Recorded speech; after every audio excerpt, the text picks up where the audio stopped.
In the early 1930s, as Christian Science pioneers made their way westward, many in Southern California had embraced this healing science.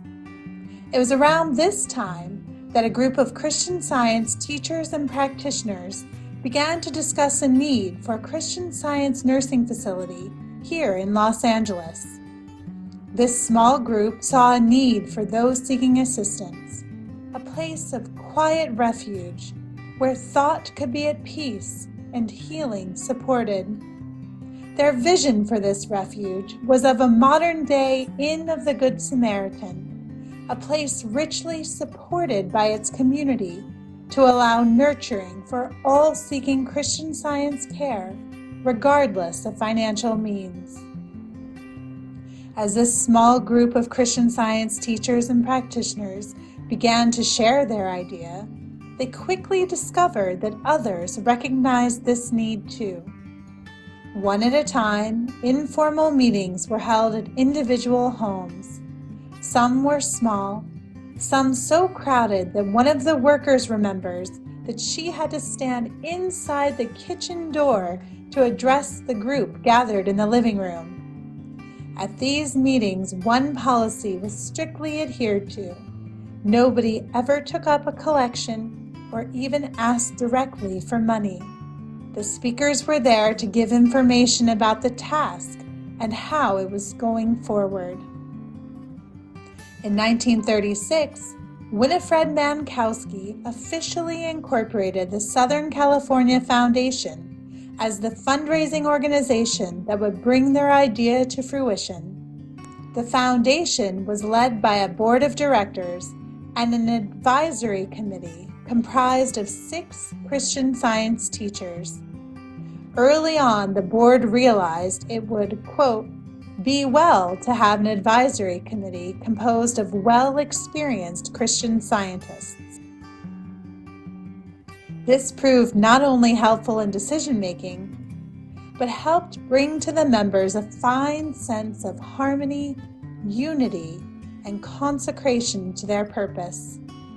One of these teachers was Emma Easton Newman, who had been invited to attend Mary Baker Eddy's last class in 1898 and was awarded the degree of CSD in 1889 at the age of 19. By the July 1939 meeting of the Southern California Foundation, the idea for Homemakers, as Broadview was originally named, was announced to hundreds of Christian Science workers and practitioners. Meetings were now held monthly, and membership contributions continued to grow. Our advisory committee of Christian Science teachers led these meetings, focusing on the reason for this important work. Frequently, Dr. Hubbard and Leonard T. Carney would send edits to bulletins for the field while traveling cross-country with the Board of Lectureship. In one note to the board, Mr. Carney wrote, "Her leader was ever ready to adopt new and better ways of promoting old purposes. Healing is the primary purpose of Christian Science, and better provision and qualification for such a practical purpose is highly in order." Later, as the United States entered World War II, questions arose about the timeliness and prudence of continuing to pursue this project.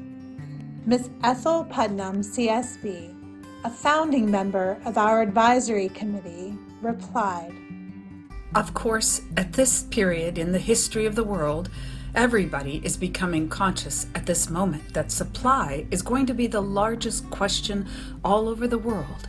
And some have said, isn't this a bad time for the home to try to make its way financially? I don't think so, because we know that in Christian Science, the supplying of one need does not take away the ability of divine mind to supply another need. Our ability to meet one need does not lessen our ability to meet another need. It is true, and I have proved it at times. If you do the right thing to meet a need, you will not have less. In the early spring of 1942, the board of directors were made aware of an estate that wished to sell 69 acres of pastoral land on Griffin Avenue. As our founders came to examine the location, each took in the hillsides of grazing sheep and shepherds and recognized this as the place of quiet refuge they had intended. Although fully funded by 1943, they were delayed by the war effort, and in June of 1946, joyously began construction. Looking out on the hillsides, our founders determined that homeacres no longer quite fit as the name for this home. They felt the name Broadview encompassed not only the literal, expansive view from our hillside, but also the metaphysical perspective of all who enter Broadview's circle.